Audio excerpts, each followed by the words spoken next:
Hi, I'm Dr. Drelos. This is a lecture on terminology of the cardiovascular system. The cardiovascular system includes the heart and the blood vessels. Cardiology is the medical specialty focused on the cardiovascular system, including congenital heart defects, coronary artery disease, heart failure, heart valve disease, and arrhythmias. It comes from the Greek cardia, meaning heart, and logi, meaning study of. Hematology is a medical specialty focused on the blood, and comes from Greek heme, meaning blood, and logi, meaning study of. This is a diagram of various blood vessels in the body and their names. Now we'll briefly review anatomy of the cardiovascular system. The heart has 4 chambers. The right atrium is a small chamber on the upper right. The right ventricle is a larger chamber on the lower right. The left atrium is a small chamber on the upper left, and the left ventricle is a large chamber on the lower left. Here is a diagram of the heart. The different heart chambers have been highlighted in yellow. Here's the right atrium, right ventricle, and left ventricle. Now we'll discuss the heart valves. The heart has 4 valves. The tricuspid valve, which is also sometimes called the right atrioventricular valve, allows blood to flow from the right atrium to the right ventricle and prevents backflow along this direction. The pulmonary valve, which is sometimes called the pulmonic valve, allows blood to flow from the right ventricle to the lungs and prevents backflow, being the opposite of this direction. The mitral valve, also known as the bicuspid valve, allows blood to flow from the left atrium to the left ventricle and prevents backflow along this path. And finally, the aortic valve allows blood to flow from the left ventricle to the body and prevents backflow along this path. In valvular disease, when the valves may not be working very well, sometimes there can be backflow. The great vessels include the superior and inferior vena cava, the pulmonary arteries, pulmonary veins, and the aorta. The superior vena cava is a large vein that returns deoxygenated blood to the right atrium of the heart from above or from the superior direction. The inferior vena cava is a large vein that also returns deoxygenated blood to the right atrium, but it's coming from below, so it's inferior. The pulmonary arteries are large arteries that carry deoxygenated blood from the heart to the lungs. There is a left pulmonary artery corresponding to the left lung and a right pulmonary artery corresponding to the right lung. The pulmonary veins are large veins that carry oxygenated blood from the lungs back to the heart. The left pulmonary vein corresponds to the left lung, and the right pulmonary vein corresponds to the right lung. Finally, the aorta is a large artery that carries oxygenated blood out of the heart to the rest of the body. Here's some additional anatomy related to the aorta.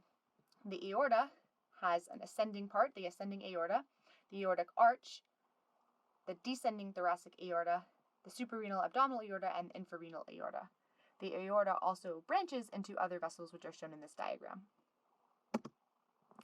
Now we'll make a quick distinction between arteries and veins. An artery is any vessel that carries blood away from the heart. This is always oxygenated blood, except in the case of the pulmonary arteries that we just saw. This is because the pulmonary arteries are around the lungs, and so the oxygenation status of the blood is opposite of what it would be everywhere else in the body. The pulmonary arteries, as we saw, take deoxygenated blood from the heart to the lungs. A vein is a vessel that carries blood towards the heart, and this is always deoxygenated blood, except for the pulmonary veins, which take oxygenated blood from the lungs to the heart. Putting everything together, now we'll review the path of blood through the heart.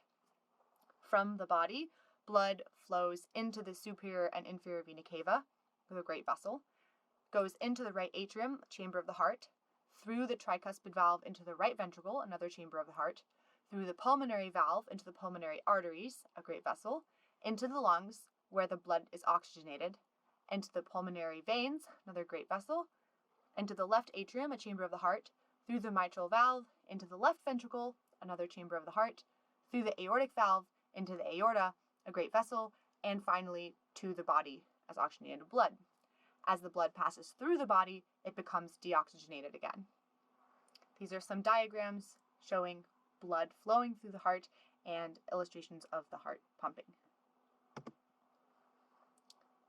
This is a diagram of the coronary arteries, which are the arteries that provide blood to the heart itself. Now we'll go over different Latin and Greek roots related to the cardiovascular system.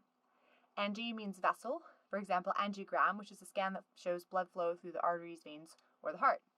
Ather means a fatty substance or plaque. Atherosclerosis is a condition where there's buildup of fat, cholesterol, and other substances within and on artery walls. Cardi means heart. This is the root of several words. Electrocardiogram is a recording of the electrical signals of the heart.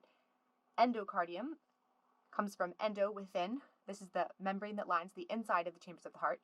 Myocardium comes from myomuscle, which refers to the heart muscle itself. Pericardium comes from para, meaning all around. This is the membrane surrounding the heart. Cardiomegaly comes from mega, large. This is an enlarged heart. Cardiomyopathy includes the root myo for muscle and pathy for disease. This is a disease of the heart muscle. Bradycardia includes brady, meaning slow. This is a slow heart rate. Tachycardia includes tachy, meaning fast. This is a fast heart rate. The root coagule means coagulation or clotting. A coagulopathy is any condition in which the blood's ability to form clots is impaired. Coron means heart. As we saw earlier, the coronary arteries supply blood to the heart itself. Cyte means cell. I've mixed in a little bit of hematology here. Erythrocyte is a red blood cell and includes the root erythra, meaning red. Granulocyte includes the root granule, meaning granules. This is a type of immune cell that contains granules. Myelocyte is a cell in the bone marrow that produces particular kinds of white blood cells. It includes the root myel, meaning bone marrow. Embol means clot. An embolus is a blood clot that travels through blood vessels until it reaches a vessel that's too small and then it gets stuck. Fer means iron. Ferritin is a protein that stores iron and releases it in a controlled fashion. Heme or hemat means blood, as we saw earlier. Hemolysis is destruction of red blood cells. Hemostasis is stopping of a flow of blood, and hemorrhage is bleeding from a damaged blood vessel. Isch means suppress or restraint. Ischemia is a condition where there's reduced blood flow, preventing a body part from receiving sufficient oxygen. Myocardial ischemia means that ischemia is occurring in the heart. Cal means potassium. Hyperkalemia is high potassium in the blood, and hypokalemia is low potassium in the blood. Leuc means white. A leukocyte is a white blood cell. Nat means sodium. Hypernatremia is high sodium in the blood, while hyponatremia is low sodium in the blood. Nor means normal. In the context of red blood cells, normocytic means normal sized. Phil means love. An eosinophil includes the root eosin, meaning red. This is a type of white blood cell that stains bright red with a certain type of stain. A neutrophil has the root neuter, meaning neutral. This is a type of white blood cell that stains a neutral color. A basophil is a type of white blood cell that stains blue and includes the root baso, meaning base. Palpit means flutter or throbbing. A palpitation is a noticeably rapid, strong, or irregular heartbeat. Phleb means vein. Phlebotomy is a procedure where blood's removed from a vein with a needle, typically for lab testing. Phlebitis is inflammation of a vein. Phosphate means phosphate. Hyperphosphatemia is high blood phosphate, while hypophosphatemia is low blood phosphate. Poikile means variation or irregular. Poikilocytosis refers to abnormal shaped red blood cells in the blood. Schist means split or cleft. A schistocyte is a fragmented part of a red blood cell. Sphig means pulse. A sphygmomanometer is an instrument used for measuring blood pressure. Thromb means clot or thrombus. Thrombus is a blood vessel that forms in a vessel and remains there, in contrast to an embolus, which travels.